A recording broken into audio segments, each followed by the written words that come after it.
नमस्कार शेतकरी मित्रांनो, स्वागत आहे आपल्या किसान मित्र युट्यूब चॅनलमध्ये. चॅनलच्या माध्यमातून आपल्यासाठी घेऊन आलो आपण राज्यातील महत्त्वपूर्ण बाजार समितीतील आजचा कापूस बाजारभाव. यामध्ये राळेगाव कापूस बाजारभाव, पारशिवनी कापूस बाजारभाव, उमरेड कापूस बाजारभाव, काटोल कापूस बाजारभाव, भिवापूर कापूस बाजारभाव, पुलगाव कापूस बाजारभाव. राज्यामध्ये कापूस बाजारात सर्वोत्तम दर मिळाला आहे. पुलगाव या ठिकाणी 8,050 रुपये.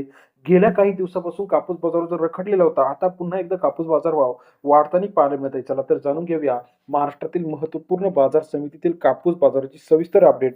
यामध्ये आपण बघणार आहोत सर्वात कमी बाजारभाव, सर्वोत्तम बाजारभाव आणि सरासरी कापूस बाजाराचे अपडेट. पहिलं मार्केट आहे, या ठिकाणी आपण बाजार समिती आहे देऊळगाव राजा. 1438 क्विंटल अवकाळी 7,300 रुपये ते 7,980 रुपये. देऊळगाव राजा या ठिकाणी आजचा कापूस बाजार सरासरी दर 73 ते 80 रुपयापर्यंत देऊळगाव राजा या ठिकाणी कापूस बाजाराचे अपडेट आहे.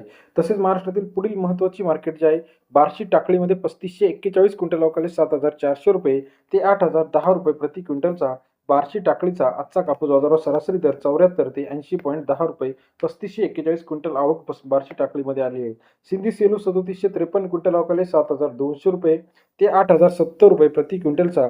सिंधी सेलूचा आजचा कापूस बाजारावर सरासरी दर 72 ते 80.7 रुपयापर्यंत बाजाराचे अपडेट आहे.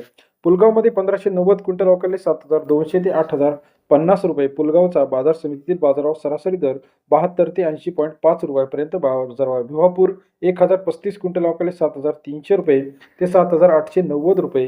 भिवापूर बाजार समितीतील बाजाराचे अपडेट सरासरी दर 73 ते 79 रुपये.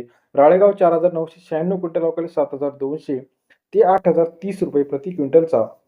राळेगाव बाजार समितीतील बाजारभावाचे अपडेट आपल्याला सरासरी 72 ते 80.3 रुपयापर्यंत बाजारभाव. अमरावती मार्केटमध्ये 7,650, पारशिवनी 5,500 रुपये, राळेगाव 8,010 रुपये, उमरेड 7,660 रुपये. उमरेडमध्ये नंतर काटोलमध्ये 7,500 रुपये, सिंधी सेलू 8,010 रुपये, भिवापूर 7,600 रुपये. राज्यातील महत्त्वपूर्ण बाजार समितीतील सविस्तर विश्लेषण कापूस बाजारासाठी चॅनलला लाईक, सबस्क्राईब, शेअर करायला मात्र विसरू नका. धन्यवाद मित्रांनो, आपण दिलं